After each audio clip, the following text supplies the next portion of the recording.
Kenalkan, saya Jerry Puspitasari SPD MPD CGP Angkatan 7 Kabupaten Blora. Dengan fasilitator Bapak Juari SPD MA dan sebagai pengajar praktik Ibu Susi SPD MPD. Budaya positif. Bapak Ibu tentunya sudah tidak asing lagi dengan istilah budaya positif, bukan? Bahkan Bapak Ibu sudah melakukannya. Nah, di dalam modul 1.4 ini budaya positif yang dimaksud adalah yang pertama perubahan paradigma stimulus respon, kemudian yang kedua ada konsep disiplin positif, yang ketiga ada keyakinan kelas, dan yang keempat pemenuhan 5 kebutuhan dasar manusia, yang kelima adalah 5 posisi kontrol seorang guru, dan yang keenam adalah segitiga restitusi. Bapak Ibu, sangat bagus sekali ketika kita menerapkan budaya positif ini di sekolah. Budaya positif merupakan bagian dari visi guru penggerak. Budaya positif harus dikembangkan sehingga mampu untuk mewujudkan visi guru penggerak yang nantinya juga akan lebih luas lagi menjadi visi sekolah, yaitu terwujudnya merdeka belajar dan murid yang berprofil pelajar Pancasila. Untuk mewujudkan visi itu diperlukan adanya kolaboratif, kekuatan positif yang baik dari dalam maupun dari luar sekolah. Dalam hal ini dapat dilakukan melalui sebuah pendekatan yang bernama pendekatan inquiry apresiatif. Dengan tahapan BAKJA, buat pertanyaan, ambil pelajaran, gali impian, jabarkan rencana dan atur eksekusi. Inquiry apresiatif adalah suatu pendekatan berbasis kekuatan positif. Baik, selamat pagi, Assalamualaikum warahmatullahi wabarakatuh. Yang terhormat Kepala Sekolah SMA Negeri 1 Jepang, dalam hal ini diwakili oleh Kepala Tata Usaha Ibu Jumini, beserta guru dan karyawan di SMA Negeri 1 Jepang Kabupaten Blora. Perkenalkan, nama saya Jerry Puspitasari, saya CGP Angkatan 7 Kabupaten Blora, bersama rekan saya Bu Lohayati dan juga Bu Intaya. Kami dari CGP Angkatan ke-7 akan mencoba untuk membagi praktik baik yang sudah kami laksanakan selama ini, selama CGP kurang lebih 2 bulan ini. Dan hari ini kami di sini akan menjelaskan aksi nyata yang sudah kami lakukan supaya Bapak Ibu di sini juga bisa terinspirasi maupun memberi masukan kepada kami terkait disiplin positif yang kami lakukan selama ini. Baik Bapak Ibu, aksi nyata modul 1.4 disiplin positif. Bersama dengan kami CGP Angkatan 7, di layar bisa Bapak Ibu persani betapa cantiknya gadis bercadar itu. Itu ada Bu Intaya dan saya dan juga Bu Lohayati. Baik Bapak Ibu, budaya positif. Budaya positif di sini akan memunculkan sebuah motivasi, hukuman maupun restitusi. Ini adalah aksi nyata yang kemarin kami sudah praktikkan di beberapa modul 1.1 maupun 1.4. Kemudian kami membuat sebuah keyakinan kelas atas dasar dari kebutuhan manusia, bahwa apa yang kami lakukan itu sebenarnya adalah berdasarkan kebutuhan para siswa, di mana mereka juga mempunyai kebutuhan dasar yang harus mereka cukupi. Kemudian di sini ada posisi kontrol Bapak Ibu. Guru di sini juga memegang peranan kontrol yang sangat penting selama pembelajaran di kelas Bapak Ibu. Kemudian kami nanti akan menjelaskan mengenai segitiga restitusi yang sudah kami praktikkan. Baik Bapak Ibu, biar lebih akrab lagi supaya saya menjelaskan disiplin positif ini, dan nanti kita juga ada interaksi disiplin positif apa yang sudah Bapak Ibu lakukan selama ini. Ya, disiplin positif merupakan nilai-nilai. Nilai itu merupakan hal yang baik, buruk, pantas, tidak pantas yang berlaku di dalam sebuah komunitas atau masyarakat. Kemudian ada keyakinan-keyakinan dan kebiasaan-kebiasaan di sekolah yang berpihak pada murid. Bahwa selama ini di sekolah kita, di SMA Negeri 1 Jepon, hampir semua kebiasaan ini sudah berpihak pada murid. Bukan begitu Mbak Aton? Nah, kemudian kenapa sih kita harus berpihak pada murid? Supaya murid dapat berkembang dan menjadi pribadi yang kritis, penuh hormat dan bertanggung jawab. Nah, Bapak Ibu, selama ini alhamdulillah kita diberikan murid-murid yang luar biasa. Murid-murid di sini penuh hormat kepada gurunya. Hampir tidak pernah saya mendengar bahwa murid di SMA Negeri 1 Jepon itu berlaku kurang ajar, baik di dalam sekolah maupun di luar sekolah dengan Bapak Ibu gurunya, maupun dengan orang lain juga. Ya, jadi di sini murid-murid juga sangat menjaga nama baiknya dan juga nama baik sekolah. Selanjutnya Bapak Ibu, murid bertanggung jawab. Benar sekali, apa yang dilakukan oleh murid akan mempengaruhi sekolah juga. Murid mempunyai status dan peran. Begitu juga dengan Bapak Ibu guru, mempunyai status dan peran. Juga Bapak Ibu di tata usaha, kita mempunyai statusnya apa? Saya guru, perannya apa? Mengajar. Bisa digeser deh.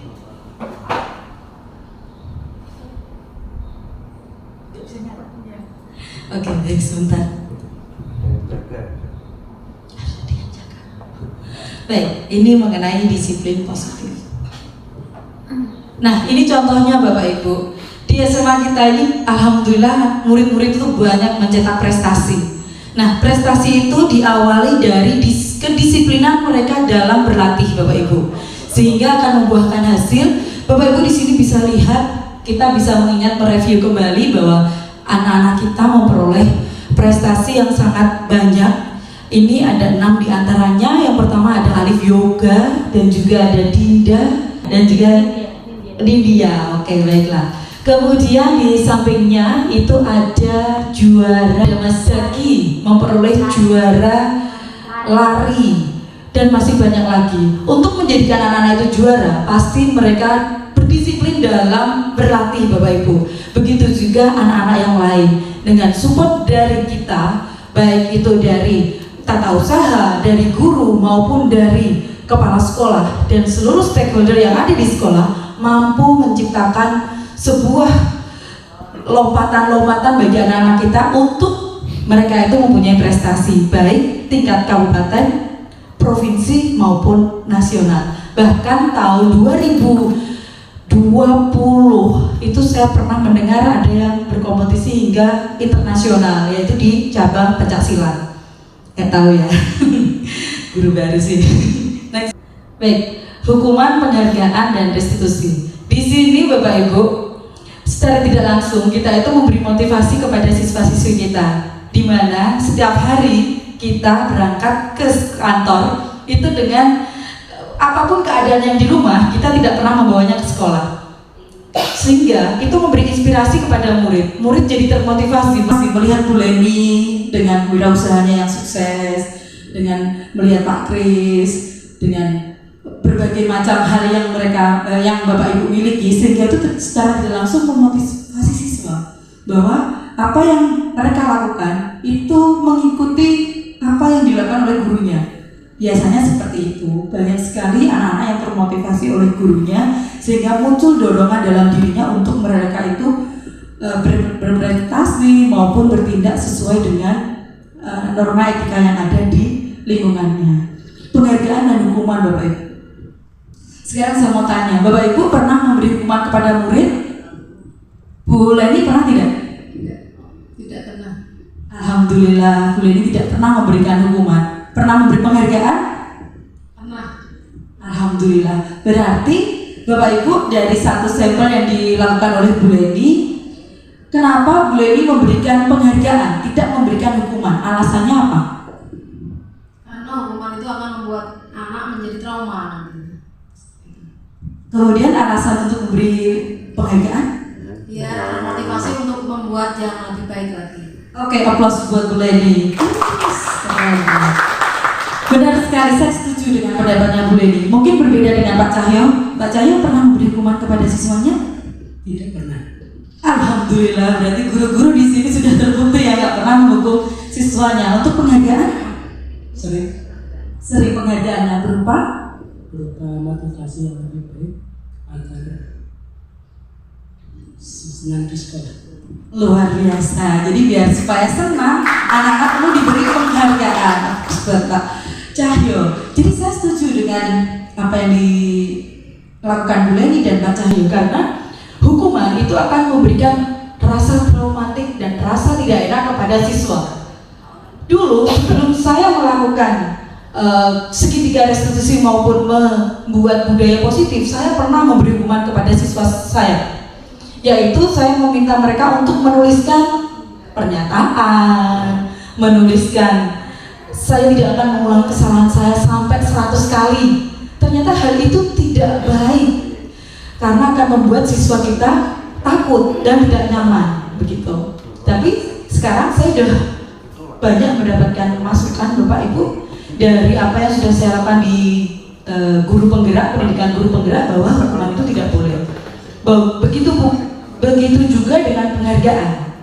Bapak Ibu, kadang kita memberi penghargaan kepada murid, tapi Bapak Ibu juga jangan melupakan bahwa di sisi lain ada murid yang mungkin tidak pernah mendapatkan penghargaan sama sekali. Nah, perasaan-perasaan mereka ini yang perlu kita jaga Bapak Ibu.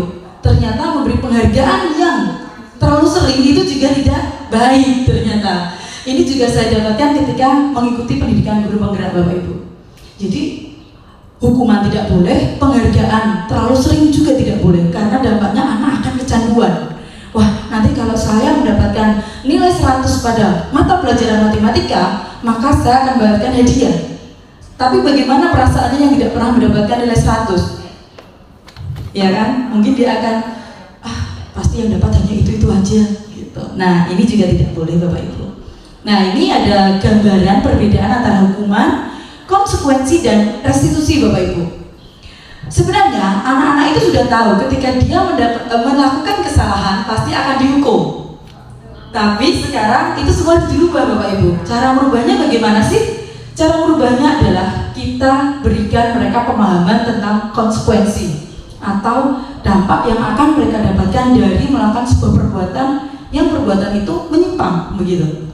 Kemudian restitusi. Restitusi di sini adalah sebuah hal yang sering kita lakukan tapi kadang kita melewatkannya, yaitu memvalidasi perilaku yang salah, menstabilkan identitas maupun menanyakan keyakinan. Nah, nanti kita akan menuju keyakinan kelas itu apa Bapak Ibu. Nanti ini wajib dipraktekkan oleh Bapak Ibu semua ya di kelas-kelas masing-masing. Keyakinan kelas Bapak Ibu. Sekarang saya mau tanya ke Mas Desta. Mas, jenengan pakai helm, alasannya apa Mas kalau di jalan? Sering pakai helm kan? Atau sering nggak pakai? Sering pakai helm. Oke, alasannya Mulai dari kepala. luar biasa. Ini yang contoh yang benar ini. Tapi ada juga memakai helm biar gak kena tilang. Nah, itu yang salah. Tapi yang dilakukan oleh Mas Desta ini sudah tepat, sudah benar. Nah, kenapa sih kita memiliki peraturan tentang penggunaan masker dan mencuci tangan setiap saat waktu pandemi kemarin? Kenapa Pak Cahyo? Untuk menjaga keamanan dari virus. Oke, menjaga keamanan dari virus, baik keamanan diri, keamanan orang lain, dan keamanan kita bersama. Baik, sangat tepat sekali. Nah, keyakinan kelas di sini adalah sebuah hal yang kita sepakati bersama dengan siswa Bapak Ibu. Yang pertama, misalkan kalau di kelas saya handphone silent, handphone masuk ke laci misalkan, ataupun datang tidak boleh terlambat. Kalaupun ada terlambat, ya kita toleransi sedikit lah begitu. Nah, contoh-contoh seperti itu. Kemudian kalau mereka terlambat, maka konsekuensi apa yang mereka hadapi itu mereka sudah tahu Bapak Ibu. Jadi keyakinan kelas ini perlu dan harus kita buat di kelas. Nah, caranya yang pertama mempersilahkan warga sekolah atau murid-murid di sekolah untuk bercurah pendapat tentang peraturan yang disepakati di sekolah. Bapak Ibu, sebenarnya kalau keyakinan kelas ini akan kita lakukan dan akan terbentuk sebuah keyakinan sekolah, maka itu akan sangat bagus sekali untuk perkembangan peserta didik kita Bapak Ibu. Kenapa? kita tidak usah mengawasi mereka setiap saat karena mereka akan tahu posisi mereka di mana berada ketika melakukan kesalahan. Saya akan mendapatkan hukuman, saya akan mendapatkan apa, dan sanksinya itu mereka sudah tahu sendiri. Jadi sangat enak sekali, kita tidak perlu mengawasi begitu ya, karena mereka sadar akan kesalahannya dan konsekuensinya.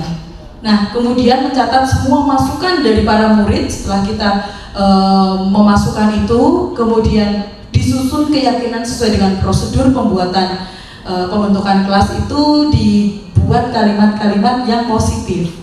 Jadi tidak boleh terlambat, tapi datang tepat waktu begitu.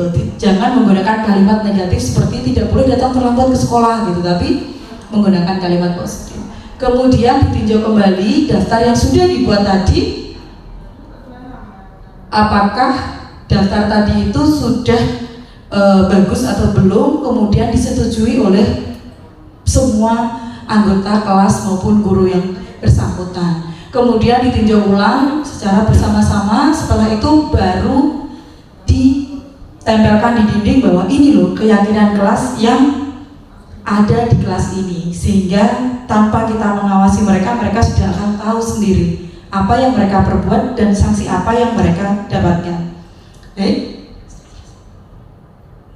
Oh, di sini ada kegiatan pendalaman keyakinan kelas Bapak Ibu. Ada 3 hal di sini yang disampaikan oleh diagram Y. Yang pertama terdengar, terlihat, dan berperilaku. Contohnya seperti ini. Ketika ada Bapak Ibu guru di depan, siswa datang dan mengucapkan salam, "Selamat pagi Bu Atun," misalkan. Maka itu yang terdengar. Yang terlihat apa? Sikap menghormati orang lain. Kemudian berperilakunya dia membungkukkan atau dia senyum dengan mimik muka yang bagaimana, itu yang berperilaku. Nah, di sini contoh dari pendalaman keyakinan kelas. Nanti Bapak Ibu bisa mengingat-ingat kembali, merefresh apa benar sih mereka yang terlihat dengan apa yang tidak terlihat itu akan sama. Kadang senyum, tapi di belakang, ih aku nggak suka sama Bu Jiri, kurangnya galak misalkan. Itu berarti yang tidak terlihat. Di sini yang terlihat begitu. Coba di refresh kembali. Ya kita tidak bisa tahu ya apa yang anak-anak lakukan ketika tidak terlihat. Yang terlihat semua anak, bukan semua. Sebagian anak di kelas sudah duduk rapi, tapi ada juga yang tidak terlihat apa bolos. Nah seperti itu Bapak Ibu. Nah ini kegiatan yang tampak. Sesuai dengan tugas dan perannya Bapak Ibu, bahwa guru mengajar, maka tugasnya siswa apa? Belajar. Belajar kalau disuruh orang tua, belajar kalau ingat. Sekarang begitu. Kemudian memberi nilai, itu tugas guru. Menjawab pertanyaan, mendidik, menegakkan peraturan di kelas, sekolah, menjalankan keyakinan kelas. Nah Bapak Ibu guru dan juga Bapak Ibu yang ada semua di sekolah, baik itu TU maupun petugas yang lainnya, sebenarnya itu adalah figur siswa di sekolah Bapak Ibu. Setiap orang yang bekerja di sekolah ini itu adalah figur.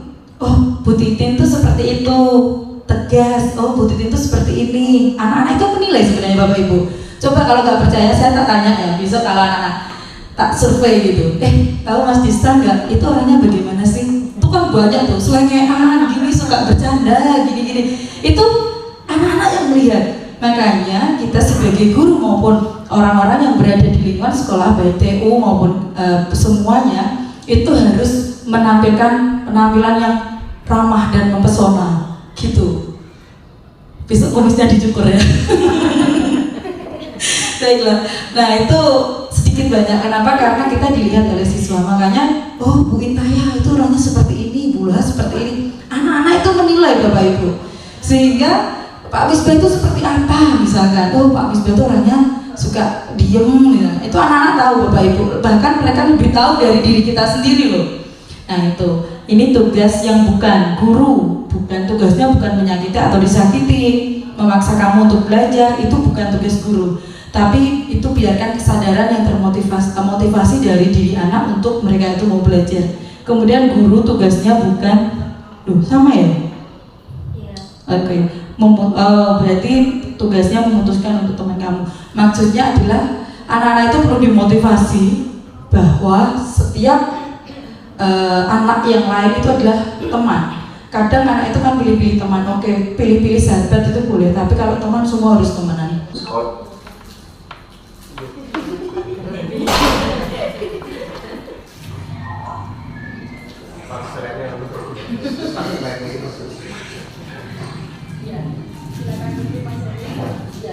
Silakan itu Mas Erik.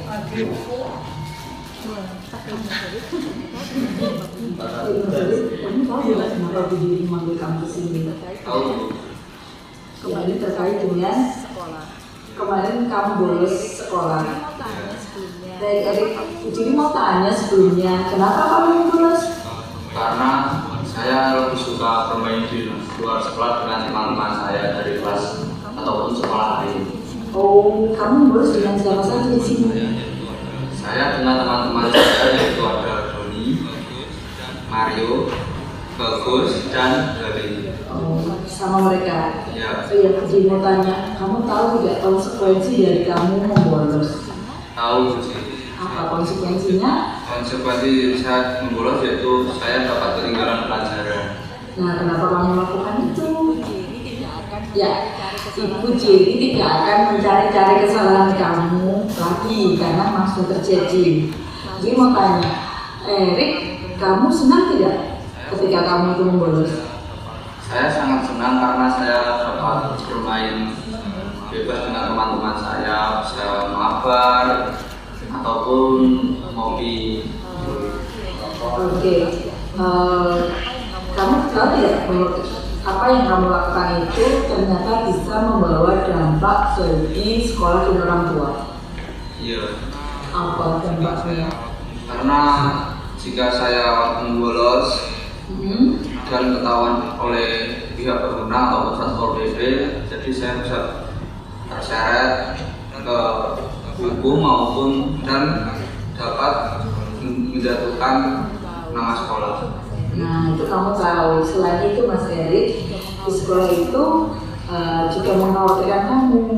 Kenapa? Karena ketika kamu keluar dari sekolah, maka di jam sekolah, maka sekolah yang bertanggung jawab atas dirimu. Sehingga ketika kamu bolos, apabila terjadi sesuatu di jalan, maka sekolah juga ikut bertanggung jawab. Nah, Mas Erik, jadi mau tanya, apakah di kelas itu ada kesepakatan keyakinan kelas begitu? Ada. Apa? Kesepakatan atau keyakinan kelas yaitu dengan mengikuti pembelajaran dengan tertib. Iya.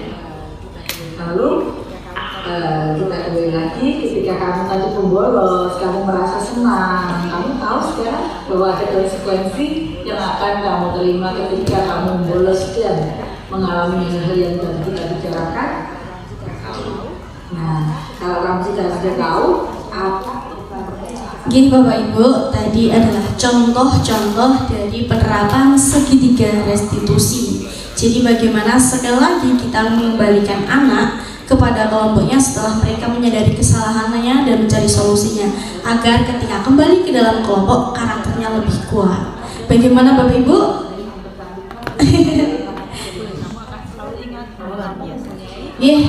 Itu penjelasan kami tentang disiplin positif. Saya kembalikan kepada moderator. Monggo Bu Ciri. Bapak Ibu, demikian tadi presentasi kami mengenai penerapan budaya positif yang sudah kami lakukan di sekolah. Bapak Ibu, biar nanti punya nuansa yang berbeda Bapak Ibu. Di sini pernah tidak ketika Bapak Ibu mengajar ada seorang anak mungkin mengambil makanan temannya. Kadang kan pada masa-masa setelah pandemi ini cenderung Bapak Ibu yang di rumah ini membawakan bekal untuk anak-anaknya nih Bapak Ibu. Takutnya nanti terlalu banyak berinteraksi dengan teman-temannya, nanti ada apa, mungkin kena virus dan sebagainya.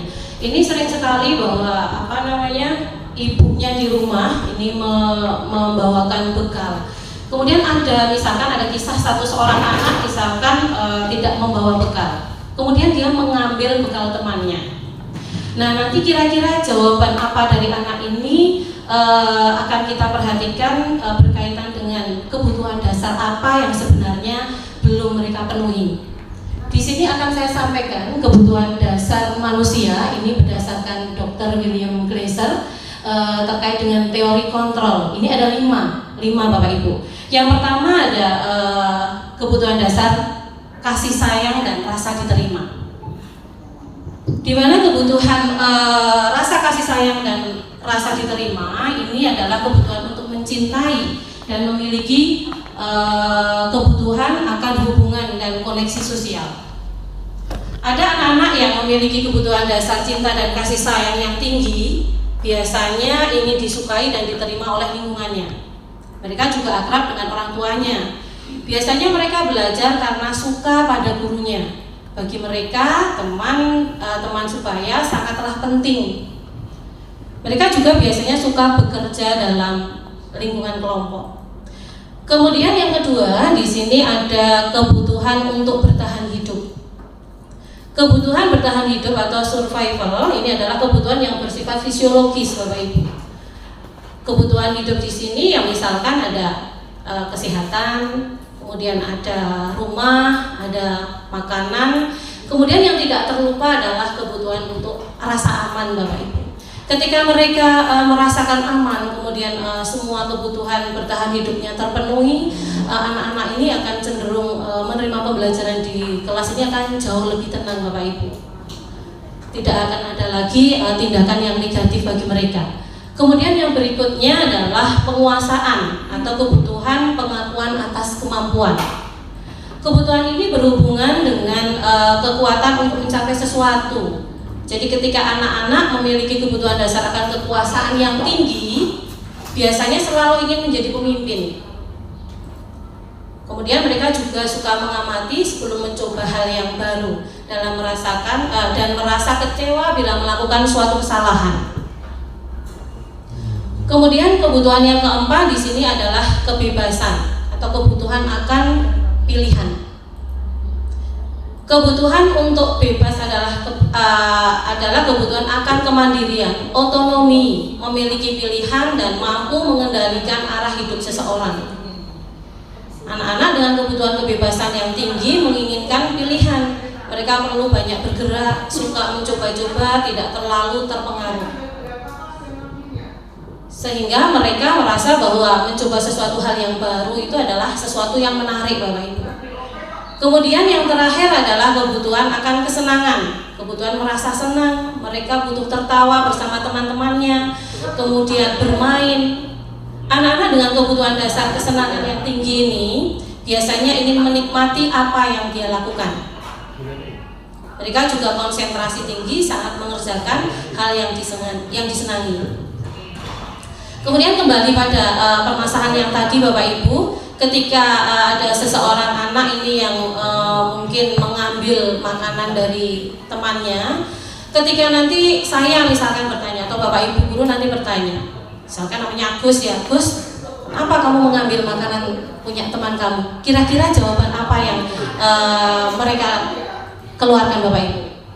Mungkin kuis. Ketika ada anak yang tadi mengambil bekal punya temannya, kira-kira anak ini akan menjawab apa ketika jenengan tanya? Lapar Bu, gitu gitu. Lapar Bu, kan gitu ya. Ketika dia mengatakan lapar, berarti kebutuhan apa Bapak Ibu yang sebenarnya belum mereka penuhi? Kebutuhan makan atau untuk bertahan hidup. Nah ini biasanya akan istilahnya mengganggu dalam konsentrasi anak dalam menerima pembelajaran di kelas. Kemudian dengan hal yang sama, ketika dia jawabannya berbeda, misalkan begini, biar dia merasa takut, dia istilahnya mengakui bahwa saya ini adalah yang berkuasa di kelas ini. Jadi istilahnya kebutuhan dasar apa yang sedang dia penuhi? Kebutuhan dasar untuk kekuasaan. Jadi untuk kekuasaan Bapak Ibu. Kemudian ada lagi yang mungkin dia menjawab bahwa bosan dengan makanan yang dibawakan ibunya di rumah. Masakannya itu terus mie telur kan gitu ya, sudah ada nasinya. Wah ini karbonya luar biasa banyak Bapak Ibu. Jadi kemungkinan tidak sehat ya. Istilahnya harus ada beberapa menu makanan sehat 5 sempurna yang bisa bisa ibu atau bapak ibu di rumah membekali anak-anaknya. Nah ini kira-kira kebutuhan dasar apa yang sebenarnya ingin mereka penuhi? Iya, kesenangan atau mungkin kebebasan Bapak Ibu ya, kebebasan untuk memilih makanannya. Dia ingin mencoba punya teman-teman yang lain. Dia menunya apa? Oh smoothie. Kalau saya belum pernah ini ya, misalkan seperti itu. Kemudian mungkin dia ingin memenuhi yang lain, pingin yang lain. Oh ini ada pecel ini ya, khas Blora gitu ya. Kalau mungkin khas Wonosobo ini berbeda, ada megono Bapak Ibu. Di sana megono dengan tempe kemulnya. Saya kangen juga belum pernah ke sana. Iya enak ini. Ya ini Bu Leni yang sudah ke Dieng kemarin, bahkan saya sendiri belum pernah ke Dieng. Oh gitu ya, kapan-kapan Bu Leni. Ya kemudian yang ini yang lain mungkin saya iseng aja ini, saya ingin menikmati ekspresi teman-teman saya ketika makanan itu saya ambil. Berarti dia ingin memenuhi apa Pak Ibu? Kesenangan, senang dia, senang ketika temennya itu wajahnya lucu gitu ya, Kak Jipo langsung lesu, cemberut gitu ya, mulutnya bahkan sampai 1 meter misalkan. Ini senang dia menggoda teman-temannya. Nah ini adalah beberapa contoh istilahnya terkait dengan kebutuhan dasar apa yang ingin anak-anak penuhi sebelum mereka menerima pembelajaran di kelas, agar nanti pembelajaran di kelas ini cenderung lebih kondusif Bapak Ibu. Nah semua orang ini akan senantiasa berusaha untuk memenuhi kebutuhan dasarnya dengan berbagai cara. Bila dia misalkan memenuhi kebutuhannya ini tidak bisa dengan cara yang positif, cenderung mereka akan melakukan hal yang negatif. Seperti si Agus tadi, mungkin mengambil punya temannya. Kalau mungkin ibunya nggak kreatif membuat makanan yang berbeda-beda setiap hari, mungkin dia akan melakukan hal yang negatif Bapak Ibu. Nah ini adalah tugas dari kita Bapak Ibu, bagaimana untuk mengarahkan anak-anak kita yang luar biasa. Anak-anak kita ini luar biasa unik dengan karakter yang berbeda. Jadi setidaknya mereka akan melakukan hal-hal yang positif, tidak yang negatif. Nah kemudian yang berikutnya, Jerry. Nah ini terkait dengan tugas kita sebagai seorang guru Bapak Ibu. Di sini ada posisi kontrol kita sebagai guru. Ada 5 posisi kontrol. Nah ini yang cenderung sering saya lakukan dulu ya Bapak Ibu. Awal-awal saya masih di SMA Jepang, masih ini yang terlalu idealis. Ini bahwa saya berpikir ketika saya menjadi posisinya adalah seorang penghukum Bapak Ibu. Penghukum ini istilahnya guru akan merasa bahwa ketika anak-anak dihukum ini bahwa sudah melakukan hal yang tepat untuk mendisiplinkan murid. Misalkan begini, dia tidak mengerjakan PR matematika misalkan, saya menghukumnya, dia akan berdiri di depan kelas mungkin selama 2 jam pelajaran.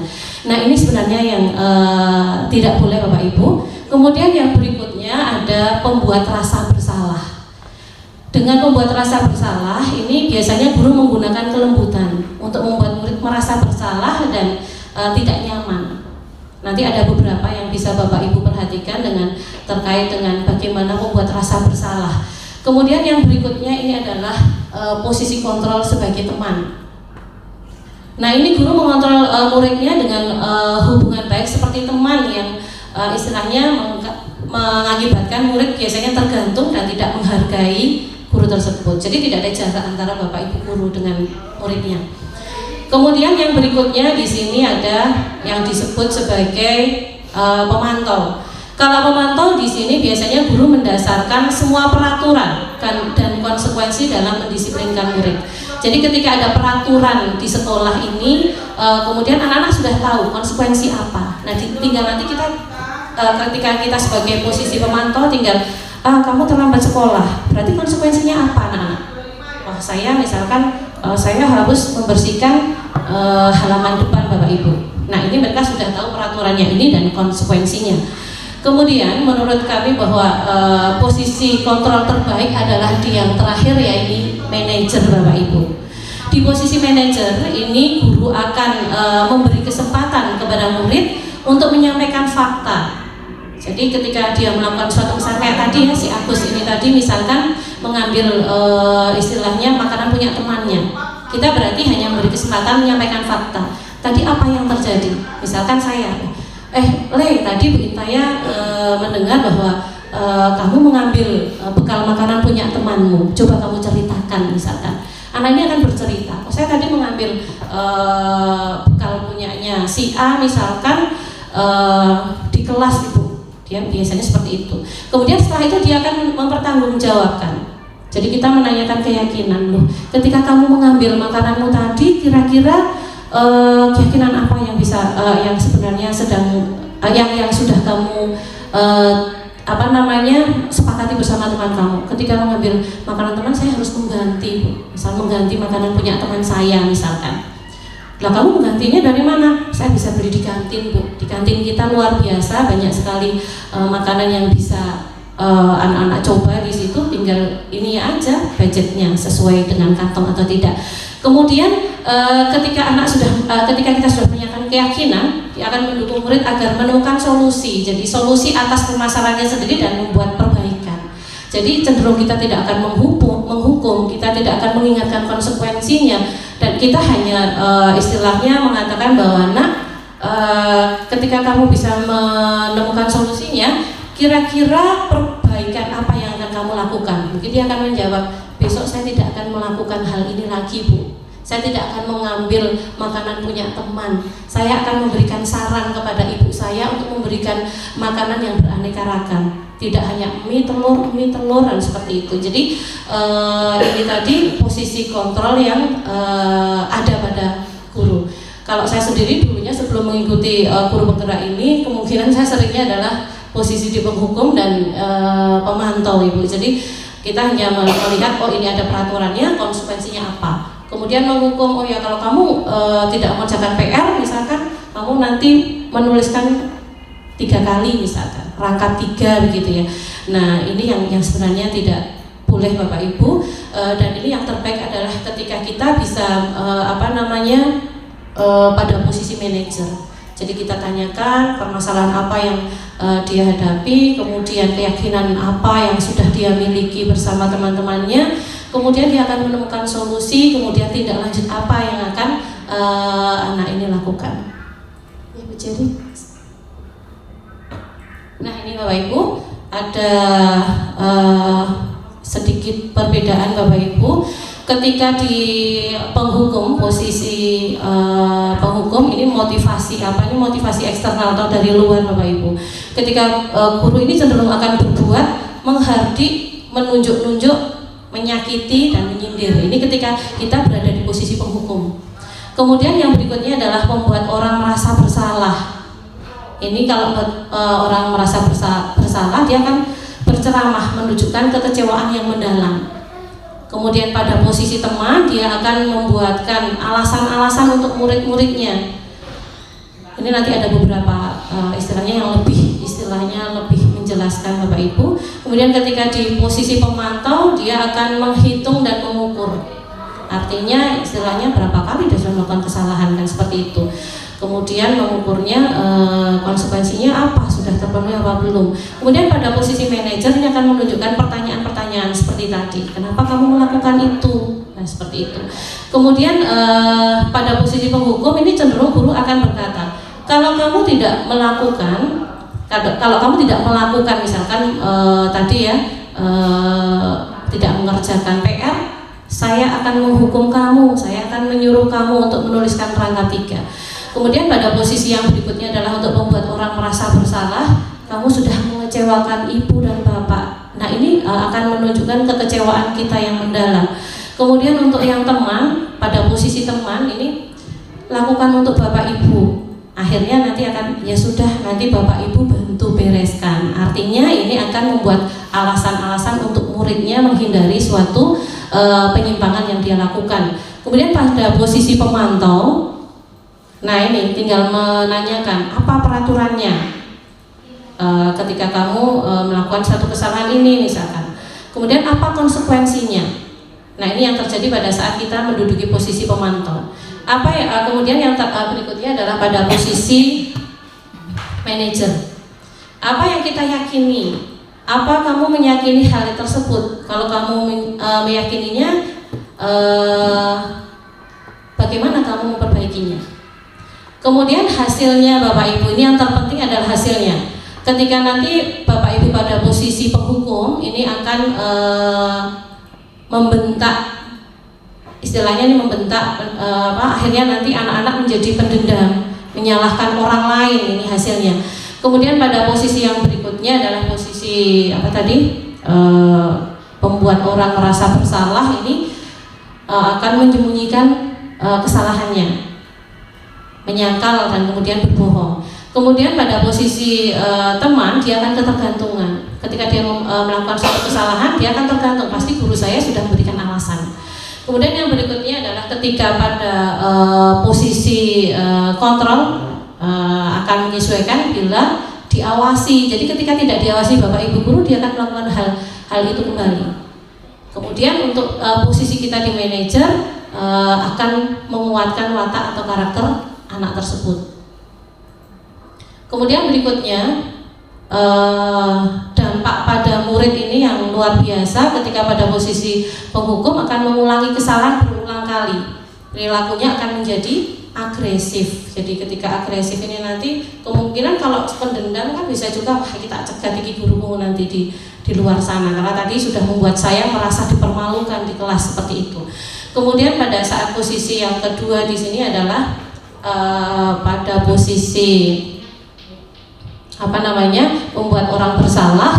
Ini dampak pada muridnya adalah rendah diri, merasa gagal dan tidak berharga. Kemudian pada posisi teman ini tergantung dan tidak mandiri, tidak bisa memutuskan langkah apa yang harus dia lakukan. Kemudian pada posisi manajer di sini adalah menitik beratkan pada dampak diri sendiri, mendapatkan hadiah atau mendapatkan hukuman. Kemudian pada posisi manajer ini dampak pada murid yang luar biasa positif, yaitu mengevaluasi diri bagaimana menjadi diri yang lebih baik. Nah, ini harapan kami bahwa kedepannya ketika Bapak Ibu guru ini sudah tahu, oh ya saya harus berada di posisi yang mana, apakah penghukum, apakah pembuat rasa bersalah, kemudian menjadi teman, kemudian posisi kontrol dan pemantau, kemudian yang terakhir adalah manajer. Harapan kami bahwa kita setidaknya bisa menjadi posisi pada posisi manajer, biar karakter anak yang sudah baik lebih kita kuatkan, kemudian anak bisa mengevaluasi diri, kemudian menemukan solusi apa yang kira-kira bisa mereka lakukan, kemudian tindak lanjut apa yang dapat dilakukan anak, sehingga penyimpangan-penyimpangan tidak akan terjadi di kemudian hari. Kemudian selanjutnya, nah ini untuk yang terakhir adalah segitiga restitusi. Ini nanti akan disampaikan rekan kami Bu Lohayati. Monggo Bu Loh. Selamat pagi Bapak Ibu.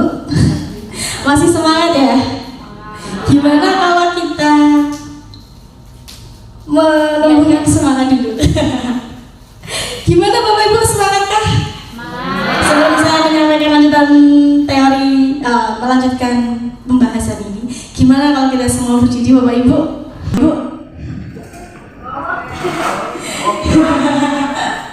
Biar seru nih Bapak Ibu. Enaknya kita ngapain Bapak Ibu? Senang. Gimana kalau kita tepuk semangat dulu Bapak Ibu? Gimana bisa kita mulai? Tepuk semangat.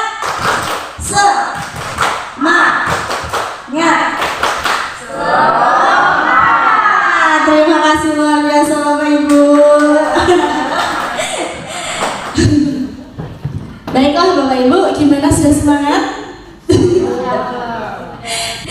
Baik, tadi sudah disampaikan oleh senior-senior saya yang luar biasa, Bu Jerry dan Bu Intaya, tentang disiplin positif, hukuman, motivasi, restitusi, kemudian ada kebutuhan 5 dasar kebutuhan manusia, dan juga peran seorang guru. Nah, kali ini saya akan menjelaskan tentang segitiga restitusi.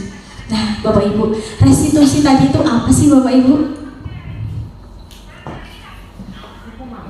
Restitusi, itu kan kembali Bapak Ibu. Iya, mengembalikan kemana Bapak Ibu? Jadi Bapak Ibu, restitusi itu adalah upaya yang dilakukan oleh seorang guru atau orang lain untuk membantu anak menyelesaikan masalahnya, agar ketika mereka kembali ke dalam kelompoknya, mereka itu menjadi pribadi yang lebih kuat. karakternya menjadi lebih baik. Seperti itu nih Bapak Ibu.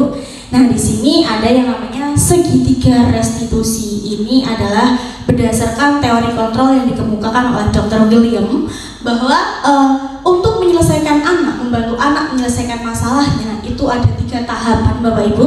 Yang pertama adalah menstabilkan identitas.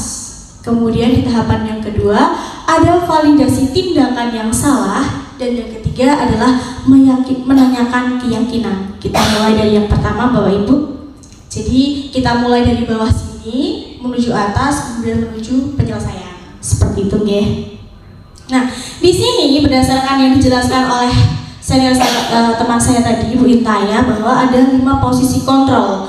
Dan posisi kontrol yang terakhir atau yang paling bagus gitu diterapkan itu adalah posisi sebagai seorang manajer. Nah, seperti apa caranya? Yang pertama adalah menstabilkan identitas. Jadi di sini tujuannya ada apa sih gitu kan? Jadi berdasarkan prinsip membuat kesalahan itu adalah proses dari sebuah pembelajaran. Jadi Bapak Ibu, ketika anak didik kita melakukan kesalahan, bukan berarti kesalahan itu tidak bisa diperbaiki. Ini bisa diperbaiki. Karena sewajarnya setiap orang itu pasti pernah melakukan yang namanya kesalahan. Kemudian di sini guru itu berperan menggeser identitas murid dari identitas gagal ke identitas sukses. Jadi kadang anak yang membuat kesalahan itu akan minder Bapak Ibu, merasa minder gitu. Tapi kita sebagai guru jangan sampai menyalahkan dia, menyalah-nyalahkan apa yang telah dia lakukan. Ingat Bapak Ibu, anak-anak kita itu adalah anak-anak SMA, di mana mereka mencoba mencari jati diri mereka. Mereka masih mencari-cari. Jadi kita tidak boleh menjudge sampai akhirnya mereka jadi down. Tugas kita adalah mengembalikan mereka supaya bisa diterima oleh kelompoknya dan dia yakin dengan percaya diri kembali kepada kelompoknya. Kemudian ini yang tadi Bapak Ibu, jangan mengkritik murid yang sedang mengalami identitas gagal. Sekali lagi, misalkan kasus baru-baru ini, saya mendengar bahwa di kelas 10 itu ada kasus pencurian uang ya Bapak Ibu. Nah, kita sebagai seorang guru, terutama guru kelas 10 gitu ya Bapak Ibu, jangan terus kemudian menyebut-nyebut namanya, merasan-rasannya di depan teman-temannya, karena dia akan malu Bapak Ibu. Akhirnya ini akan membuat dia minder dan bisa saja dia sampai putus sekolah. Tugas kita di sini bukan menyalah-nyalahkan apa yang telah dia lakukan, tapi sekali lagi kita harus menguatkan. Dia memang telah melakukan kesalahan. Dia telah sadar dia telah berbuat kesalahan, tapi bukan berarti dia tidak pantas untuk diberi maaf atau diberi kesempatan kedua. Akhirnya disinilah peran kita nanti menuntun anak itu meyakini bahwa apa yang telah dilakukan salah dan menuntunnya untuk mencari jalan keluar bagaimana masalah tersebut diselesaikan. Tentu saja kita mengarahkan agar dia meminta maaf kepada teman yang uangnya telah diambil, bukan kita menutup-nutupinya ya Bapak Ibu. Jadi kita tetap mengarahkan dia agar meminta maaf, dan kalau bisa ya tetap kita meminta dia untuk mengembalikan uang yang telah diambil. Seperti itu Bapak Ibu. Nah, cara membuat pertanyaan sebagai seorang manajer itu seperti apa ketika kita meyakinkan kita menstabilkan identitas gitu. Jadi pertanyaan pertama sebagai contoh itu adalah kita menyampaikan bahwa membuat kesalahan itu adalah sesuatu yang wajar. Kemudian ada manusia itu tidak ada yang sempurna, pasti pernah berbuat kesalahan. Kemudian kita bisa memperbaiki kesalahan ini. Dan yang keempat ada saya tidak menanyakan kesalahannya, tapi kita mencoba mencari solusinya. Seperti itu Bapak Ibu. Kemudian segitiga yang ke atas itu adalah validasi tindakan. Jadi ini berdasarkan prinsip bahwa setiap perilaku itu berupaya memenuhi suatu kebutuhan tertentu. Jadi mereka melakukan sesuatu pasti itu ada alasannya, ada sebabnya. Tidak mungkin sesuatu itu dilakukan tanpa sebab. Kemudian guru akan bergeser dari pemikiran stimulus respon menjadi proaktif. Biasanya kan kita sering ya Bapak Ibu, ketika ada anak berbuat salah kita memutuskan kamu bersalah. Kita tanya, kita sudah menstabilkan posisi kita. Tapi ketika kita ada di posisi validasi tindakan, di sini kita sering sekali menawarkan solusi. Iya nggak Bapak Ibu? Kita seringnya menawarkan gimana kalau kamu seperti ini aja, bukan dari anak tapi dari kita. kita mencoba menyelesaikan masalah mereka. Padahal kalau berdasarkan segitiga restitusi yang harus dilakukan adalah kita menanyakan bagaimana anak itu mencari solusi atas masalah yang telah disebabkan. Tapi selama ini kan seperti itu ya Bapak Ibu, kita selalu memberi stimulus dan respon gitu Bapak Ibu. Kemudian mengenali dan mengakui kebutuhan murid ini dapat memperbaiki hubungan dengan murid. Oke, kemudian yang keempat adalah pernyataan atau pertanyaan. Ini disampaikan dengan nada suara tidak menghakimi atau memojokkan. Seringkali dulu kita pasti pernah melakukan seperti itu gitu Bapak Ibu. Meskipun tidak sering, tapi pasti pernah. Kita menunjuk-nunjuk orang, menyalahkan seseorang seperti itu dengan nada yang tinggi. Nah, lalu bagaimana cara kita mengajukan pertanyaan dalam tahap validasi tindakan? Sehingga dapat juga Bapak Ibu. Yang pertama adalah kamu bisa saja bertindak lebih gegabah lagi dari ini. Kamu bukan melakukannya tanpa alasan tertentu. Jadi kayak kita tuh tidak menyalahkan dia, tapi arahnya ke situ tetap Bapak Ibu ya, supaya mereka tuh sadar mereka telah berbuat kesalahan.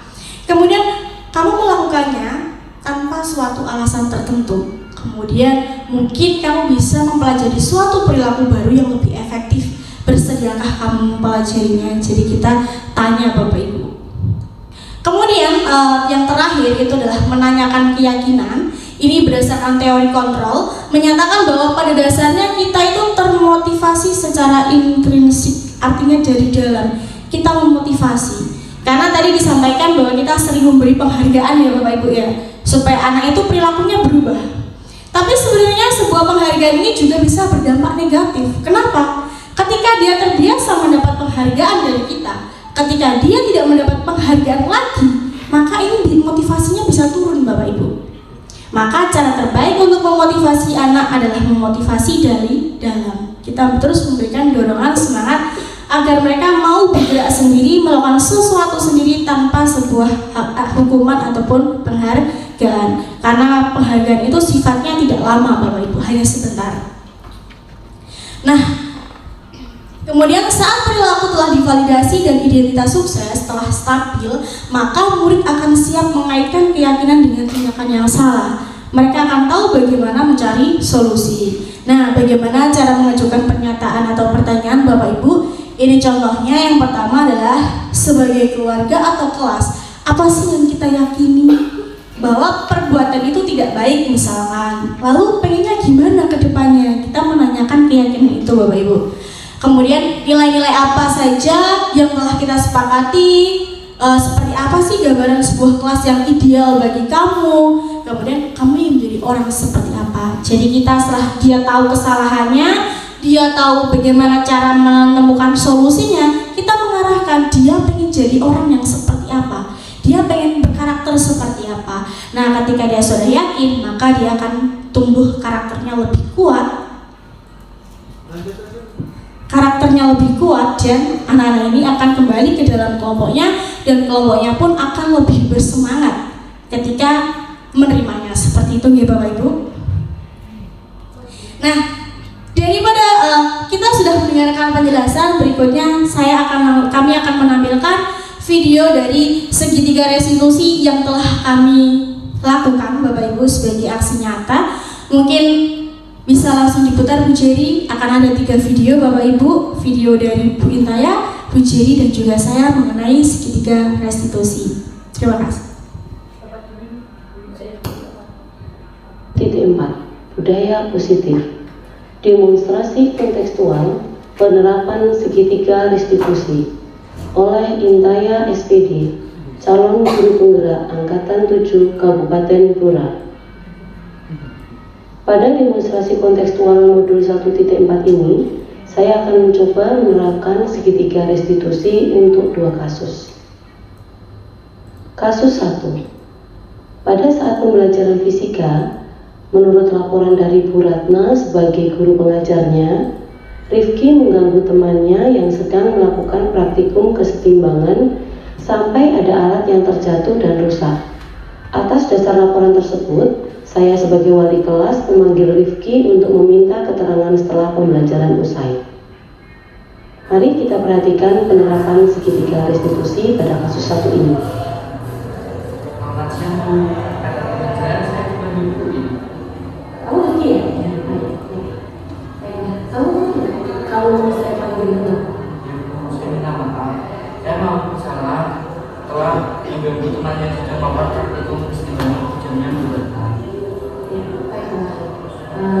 Kita tidak akan mencari siapa yang salah, nanti kita akan mencari solusi dari permasalahan yang ada. Kalau proyek ini mau bisa menceritakan kejadian yang terjadi sendiri. Ya, maafkan saya, karena saya tidak mengikuti pelajaran praktik dengan baik. Saya sebenarnya hanya bisa mengganggu teman saya. Saya yakin kamu punya alasan nggak? Beliau coba kamu ngomong sama Saya sebenarnya hanya cari perhatian, karena teman-teman saya sibuk sendiri-sendiri dengan pekerjaannya. Dan sebenarnya saya juga belum berusaha dengan mengapa dipraktikkan hari ini. Jadi saya mengganggu teman-teman sampai akhirnya ada orang yang terjatuh dan besar. Saya salah dan sangat menyesal. Baiklah, coba kamu punya kesepakatan masalah apa yang sudah kamu sepakati bersama pada saat kafe ini sebelumnya. Di antaranya bagi teman, menjaga peralatan hati. Iya, itu menjaga ketertiban dan menjaga hati ini sangat penting untuk kelangsungan praktikkan dengan di kelas ya. Untuk mengatasi permasalahan tadi, kira-kira apa yang kamu lakukan? Mungkin saya akan meminta maaf kepada teman-teman dan juga akan memperbaiki atau mengganti peralatan praktik. Baik, ini luar biasa menurut saya. Kalau kita boleh tahu, apa cita-citamu? Saya sebenarnya ingin menjadi guru. Iya. Seperti apa yang kamu inginkan? Yang bertanggung jawab, menghargai murid-muridnya dan bisa dipercaya. Iya, baiklah, tetaplah fokus pada cita-cita kamu. Dan kamu sendiri tidak mengulangi kejadian nanti. Dia benar janji. Mulai hari ini saya akan fokus belajar di dalam pembelajaran praktik dan lebih berhati-hati. Iya, sama-sama lagi. Terima kasih. Kita bisa menunjukkan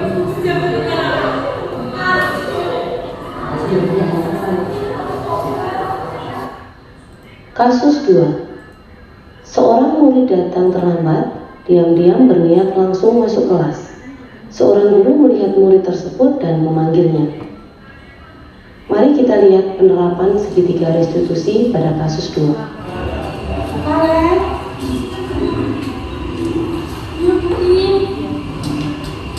Kamu tahu sekarang enggak? Iya, jam 7.30. Harusnya kalau masuk sekolah enggak? Jam 7. Kamu pernah lihat jam 7? Saya panggil dulu Rasha, terus lagi kelompok, saya langsung ngobrol sama teman-teman sampai rumah waktu, terus jam 10 malam. Kalau memang kalau kita masih ngobrol bareng itu kadang suka lupa waktu, jadi kadang kita pulangnya bisa sampai malam ya. Jadi seharusnya harus bisa bagi waktu. Jadi coba kamu lihat lagi kira-kira apa yang sudah kamu sepakati saya saat ini masih untuk mengatasi permasalahan yang tadi terdapat, kira-kira apa yang akan kamu lakukan? Jadi saya tidak akan mengulangi kesalahan ini. Saya akan menyalakan alarm dan tidur di bawah jam 9 malam agar kesalahan saya yang terlambat naskah ini tidak terulang lagi. Setelah kira-kira ini apa nggak yang mengingatkan? Ada salah hati. Alhamdulillah kalau ada yang sudah mendampingi kamu dalam melakukan perbaikan. Kira-kira apa yang Saya mengalami mudah-mudahan depannya kamu akan menjadi lebih mengerti ya. Sudah kan? Terima kasih. terima kasih ya Bu, sangat kasih. Ya, sampai kalian ya. Ya, oke.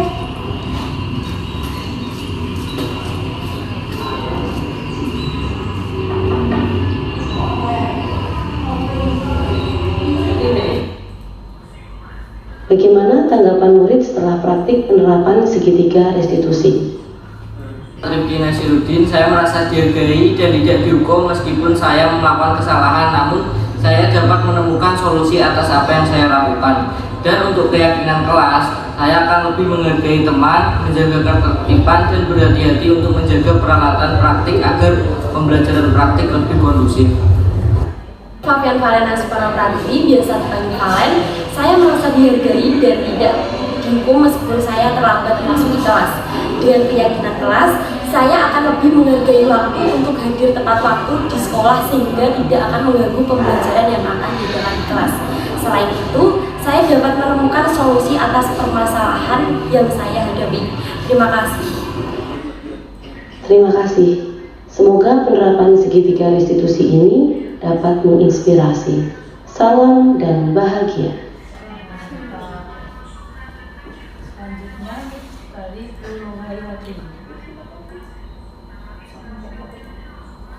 Assalamualaikum warahmatullahi wabarakatuh. Perkenalkan, saya Lohayati, calon guru penggerak angkatan 7 dari Kabupaten Blora. Kali ini kita akan membahas modul 1.4 tentang demonstrasi kontekstual segitiga restitusi. Segitiga restitusi adalah proses untuk seorang guru menyelesaikan masalah atau memperbaiki kesalahan peserta didik agar karakternya menjadi lebih kuat ketika mereka kembali ke dalam kelompoknya. Kita akan menyelesaikan dua masalah atau dua kasus. Yang pertama adalah tentang kasus bullying dan yang kedua adalah tentang kasus pelanggaran tata tertib sekolah. Nah, bagaimana kita akan menyelesaikan masalah atau kasus ini dengan segitiga restitusi? Yuk simak videonya.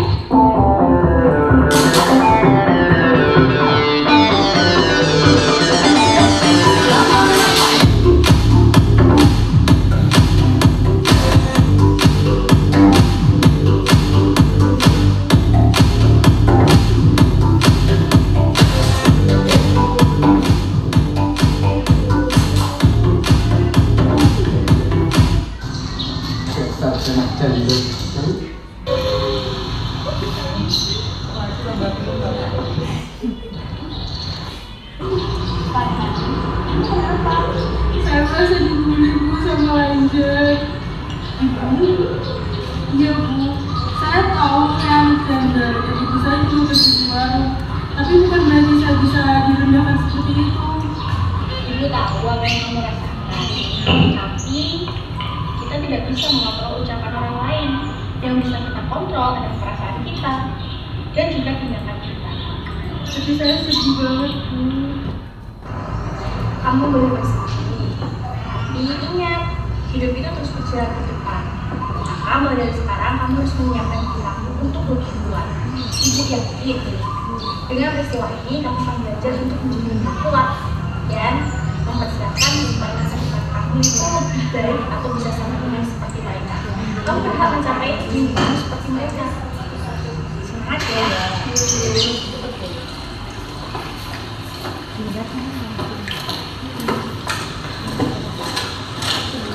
Sini duduk. Lanjar tahu kenapa ibu memilih Lanjar di sini? Ibu tidak akan marah karena ibu yakin setiap orang pasti pernah melakukan kesalahan. Ibu hanya ingin bertanya, menurut kamu apakah yang kamu lakukan terhadap Farhana itu benar? Tidak Bu, saya melihat Farhana menangis karena kata-kata saya. Farhana sakit hati Bu. Lalu, apa yang akan kamu lakukan untuk mengobati rasa sakit hatinya Farhana? Saya akan meminta maaf Bu. Lalu, keyakinan kelas apa yang kamu yakini? Saya akan mengajak teman-teman di kelas untuk membuat keyakinan tentang menghargai orang lain. Bahwa kita tidak boleh membeda-bedakan orang dari segi ras, budaya, agama, maupun status sosial. Dan kami akan membuat petisi anti-bullying, lalu ditandatangani setiap siswa Bu, supaya kejadian ini tidak terulang kepada orang lain.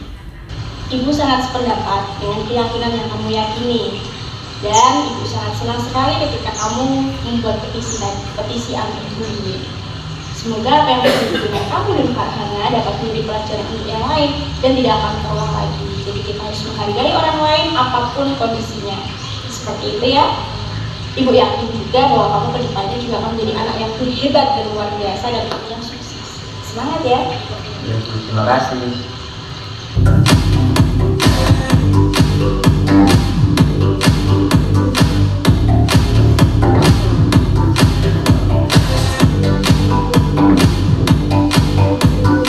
Saya merasa senang karena beliau membantu menyelesaikan masalah saya dan beliau juga memberikan motivasi kepada saya agar saya lebih semangat ke depannya. Saya merasa senang karena beliau membantu mengarahkan saya untuk menyelesaikan masalah yang saya alami dan memberi kesempatan saya untuk menjadi lebih baik seperti yang lain.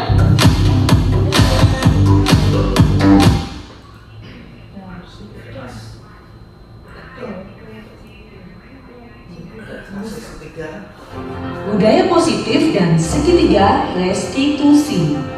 Jerry Puspitasari, SPD MPD, CGP Angkatan 7, Kabupaten Blora. Kenalkan, saya Jerry Puspitasari, SPD MPD, CGP Angkatan 7, Kabupaten Blora.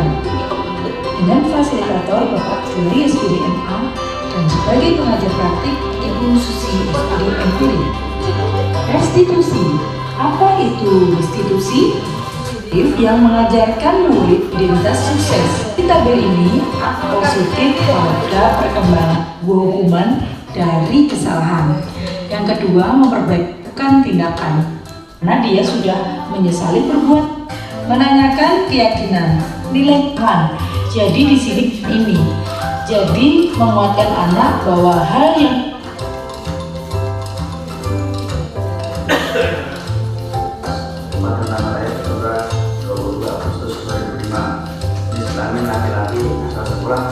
SMA Negeri 1 Jepon, kelas 12 IPS 3, alamat rumah Jepon RT 5 RT 3. Dengan ini menyatakan bahwa saya telah melanggar tata tertib sekolah.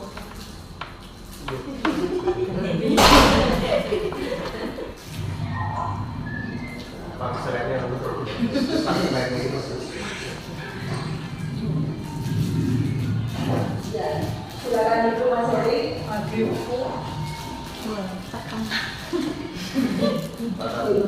Kamu tahu ya kenapa Bu Diri manggil kamu ke sini? Tahu.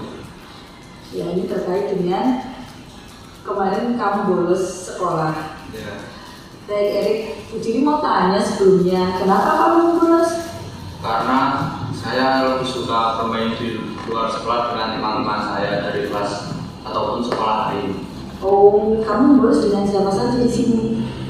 Saya dengan teman-teman saya yaitu ada Doni, Mario, Bagus, dan Dari. Oh, sama mereka? Ya. Oh iya, jadi mau tanya, kamu tahu tidak konsekuensi dari kamu membolos? Tahu sih. Apa konsekuensinya? Konsekuensi saya membolos yaitu saya dapat ketinggalan pelajaran. Nah, kenapa kamu melakukan itu? Ya, Ibu Jerry tidak akan mencari-cari kesalahan kamu lagi karena masih terjadi. Jadi mau tanya, Erik, kamu senang tidak ketika kamu itu membolos? Saya sangat senang karena saya dapat bermain bebas dengan teman-teman saya, bisa mabar ataupun hobi.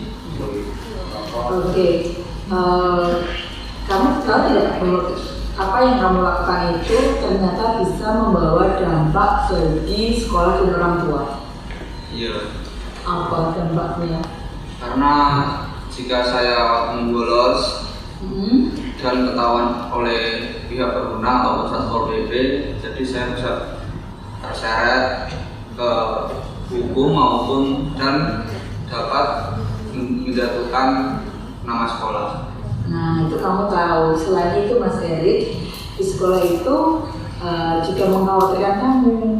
Kenapa? Karena ketika kamu keluar dari sekolah, maka di jam sekolah, maka sekolah yang bertanggung jawab atas dirimu. Sehingga ketika kamu bolos, apabila terjadi sesuatu di jalan, maka sekolah juga ikut bertanggung jawab. Nah, Mas Erik, jadi mau tanya, apakah di kelas itu ada kesepakatan keyakinan kelas begitu? Ada. Apa? Kesepakatan atau keyakinan kelas, yaitu dengan mengikuti pembelajaran dengan tertib. Lalu kita kembali lagi, ketika kamu tadi bolos, kamu merasa senang, kamu tahu sekarang bahwa ada konsekuensi yang akan kamu terima ketika kamu bolos dan mengalami hal yang tadi kita bicarakan. Nah, kalau kamu sudah tahu apa kedepannya yang akan... Gini Bapak Ibu, tadi adalah contoh-contoh dari penerapan segitiga restitusi. Jadi bagaimana sekali lagi kita mengembalikan anak kepada kelompoknya setelah mereka menyadari kesalahannya dan mencari solusinya, agar ketika kembali ke dalam kelompok karakternya lebih kuat. Bagaimana Bapak Ibu?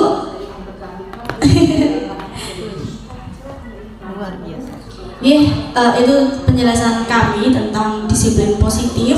Saya kembalikan kepada moderator. Monggo Bu Ciri. Bapak Ibu, demikian tadi presentasi kami mengenai penerapan budaya positif yang sudah kami lakukan di sekolah. Bapak Ibu, itu berproses semakin lebih baik. Dari kami cukup sekian dulu pemaparan materinya. Apabila Bapak Ibu ada pertanyaan, monggo kami persilakan. Baik, tidak ada pertanyaan. Sepertinya Bapak Ibu sudah pengen langsung praktek aja ini. Baik, kami akhir sampai di sini perjumpaan kita. Saya moderator mewakili teman-teman. Mohon maaf apabila dalam menyampaikan materi banyak sekali kesalahan-kesalahan yang kami lakukan. Sedikit banyak itu yang bisa kami aturkan. Selebihnya, Assalamualaikum warahmatullahi wabarakatuh.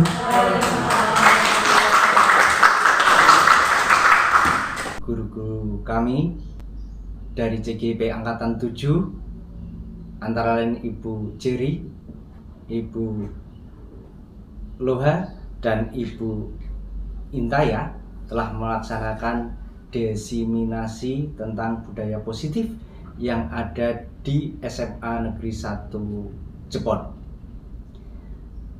Dengan adanya desiminasi ini, saya mengharapkan agar nanti guru-guru dan seluruh keluarga SMA Negeri 1 Jepon termotivasi untuk melaksanakan budaya positif di lingkungan SMA Negeri 1 Jepon. Kemudian budaya positif ini khususnya adalah tentang penerapan segitiga restitusi yang maknanya dan intinya adalah tentang bagaimana agar anak-anak itu menyadari tentang kekeliruan mereka dan mereka bisa memperbaiki dengan motivasi dari dirinya sendiri. Kemudian guru-guru membimbing, akhirnya menjadikan semua yang ada itu bisa terpecahkan masalahnya dari dalam diri anak sendiri serta dari guru sebagai seorang yang membimbingnya.